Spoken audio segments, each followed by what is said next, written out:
Écrire pour le web, voici quelques conseils d'écriture adaptés à Internet. C'est vrai que depuis qu'Internet a surgi dans nos vies, on se rend compte qu'on ne peut pas écrire un article web de la même façon qu'un article sur papier. Alors pourquoi faut-il une écriture particulière sur Internet ? Il y a 3 raisons essentielles, à cause de l'écran, à cause de l'architecture, de la structure même d'Internet, et notamment des liens, et à cause des robots. À cause de l'écran, parce que nos yeux se comportent bizarrement devant un écran. Quand on place une machine qui examine votre œil en train de lire un écran, la machine enregistre ceci. C'est rouge quand l'œil reste plus longtemps sur la zone, jaune c'est moins longtemps, et gris c'est pas du tout. En gros, le rouge dessine un peu la lettre F, non ?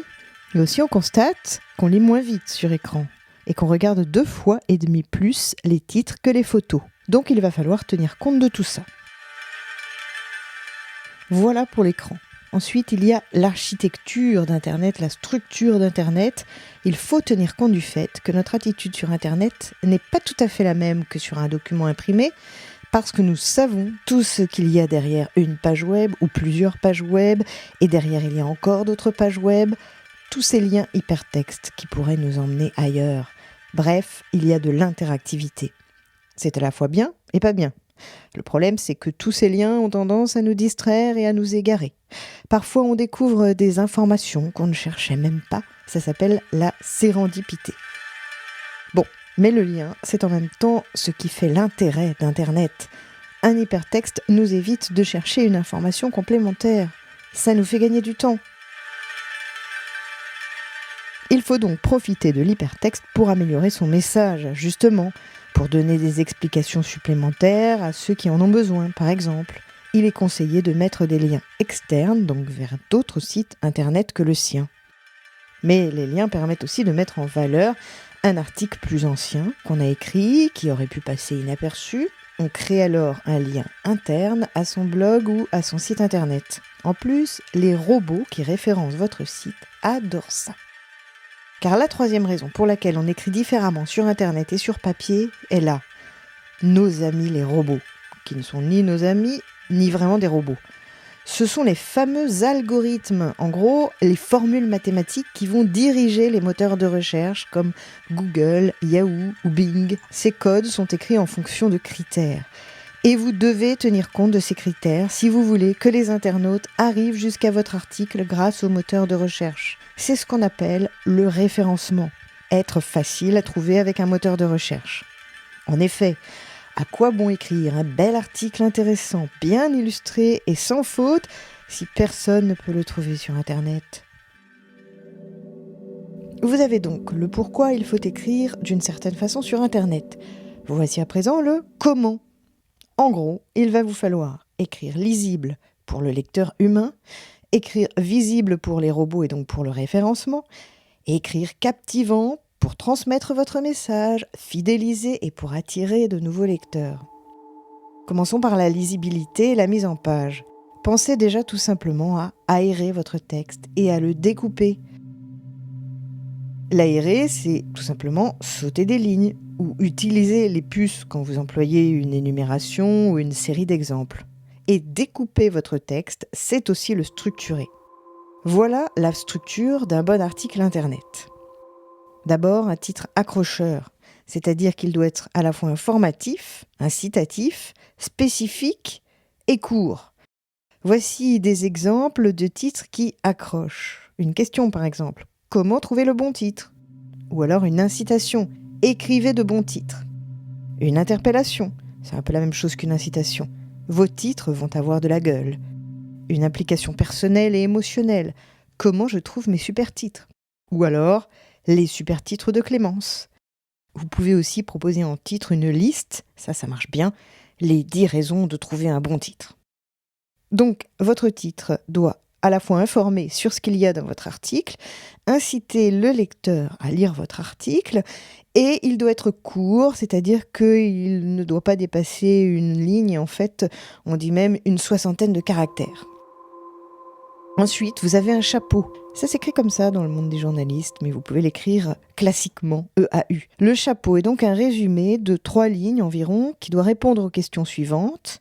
Qui, quand, quoi, où, pourquoi. Éventuellement aussi des questions comment et combien. Ça dépend de votre sujet. Le chapeau est court, 3 lignes environ, 70 mots. Là aussi, vous devrez être efficace. Il y a aussi les intertitres ou les sous-titres. C'est un peu comme les titres des paragraphes, si vous voulez. Ils doivent aussi être utiles et indiquer vraiment le contenu du paragraphe qui suit. Les paragraphes, eux, doivent être courts et avec une seule idée force par paragraphe. Votre article doit aussi respecter en gros le principe de la pyramide inversée ou de l'entonnoir, car tout le monde ne le lira pas jusqu'au bout. Donc vous écrivez d'abord le plus important et ensuite les détails ou les anecdotes. Un article sur Internet doit aussi contenir des images, des photos qui attirent l'œil, qui embellissent et qui aèrent votre page et qui peuvent aussi donner une information qui complète ou qui renforce l'information de votre texte. Les moteurs de recherche regardent aussi les images, donc pas de dsc-0114.jpg, mais plutôt la grande sauterelle verte. Enfin, toujours pour être lisible, pensez à dater votre article et donc pensez aux liens, les liens externes, vers par exemple les autres sites internet qui vous ont servi de source, ou les sites internet plus spécialisés que le vôtre, et les liens internes si vous avez déjà écrit des textes sur des sujets voisins. En fin d'article, vous pouvez préciser les sources auxquelles vous vous référez, notamment les livres, ou alors les articles scientifiques, et vous pouvez aussi rappeler les liens que vous avez utilisés au cours de l'article s'ils renvoient à des institutions, à des organismes. Les titres, les sous-titres, les paragraphes bien découpés, tout ça, ça permet de la lisibilité, d'être lisible, donc ça facilite la promenade de l'œil du lecteur sur votre page, mais ça rend aussi votre article visible par les robots, les moteurs de recherche. Il y a un autre principe important pour augmenter votre visibilité, c'est l'usage des bons mots-clés. Choisir des bons mots-clés, c'est utiliser des mots qui seront employés par les internautes à qui on s'adresse.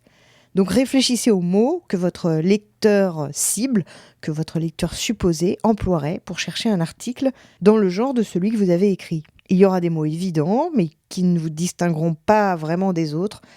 Ethnologie, sciences humaines, enquête, ce sont des mots assez généraux et donc très populaires. Vous aurez beaucoup de concurrence sur Internet. Il y aura d'autres mots plus précis, mais sur lesquels vous apparaîtrez rapidement lors de la recherche de l'internaute. Quand vous tenez vos mots-clés, répétez-les dans le fil de votre texte, pas plus de 10 fois cependant. Dans un titre, dans un intertitre, dans le chapeau, puis dans un paragraphe, dans un autre paragraphe, un peu plus loin. Bon, vous voilà lisible, vous voilà visible, mais êtes-vous captivant ? Déjà, ça dépendra de votre contenu. Être intéressant, bien sûr, c'est déjà apporter des informations nouvelles. C'est aussi faire en sorte que le lecteur se sente concerné. Donc réfléchissez-y pour déterminer le sujet de votre article. Mais être captivant, c'est aussi avoir du style. Et ça, c'est valable pour l'écrit sur papier comme pour Internet, mais c'est encore plus vrai sur Internet puisque vous savez que la lecture sur écran est donc plus difficile. Alors quel style d'écriture ? Eh bien déjà employer des termes concrets et précis, donner les lieux, les dates. Évitez le jargon. Si vous devez employer un terme technique parce qu'il n'a pas de synonyme, alors surtout vous le définissez, vous mettez par exemple un hyperlien vers sa notice Wikipédia. Employez des phrases courtes, 15 à 20 mots environ. Donc pas de grosses phrases touffues. Votre article peut être long. Là-dessus, il n'y a pas de problème. Mais les phrases, elles, doivent être courtes. Préférez aussi le style direct, la voix active, comme « la police a arrêté un voleur », plutôt que « un voleur a été arrêté par la police ». Préférez aussi les tournures simples. Dégraissez votre texte. Demandez-vous quels sont les mots vraiment importants. Ensuite, interagissez avec votre lecteur. Posez-lui des questions, interpellez-le, incitez, ajoutez un brin d'humour si vous en êtes capable. Ayez recours aux métaphores et aux analogies. Employez des mots entiers, pas d'abréviations et surtout le moins possible de sigles ou d'acronymes. Si vous avez des sigles ou des acronymes, vous les explicitez. Et enfin, orthographe et syntaxe correcte. Ce n'est pas parce qu'on est sur Internet que c'est la foire. On n'est pas sur les réseaux sociaux entre potes. Si votre site Internet revendique son sérieux, si vous voulez que votre article soit crédible, la langue qu'il utilise doit être traitée sérieusement. Et si vous avez des faiblesses en orthographe, en grammaire ou en conjugaison, eh bien vous faites relire par un expert. Donc je récapitule, quand vous écrivez sur Internet, vous pensez à un texte facile à lire à l'écran, découpé, aéré, des titres et des sous-titres informatifs et incitatifs, des mots-clés pertinents, un style léger, des liens choisis pour approfondir.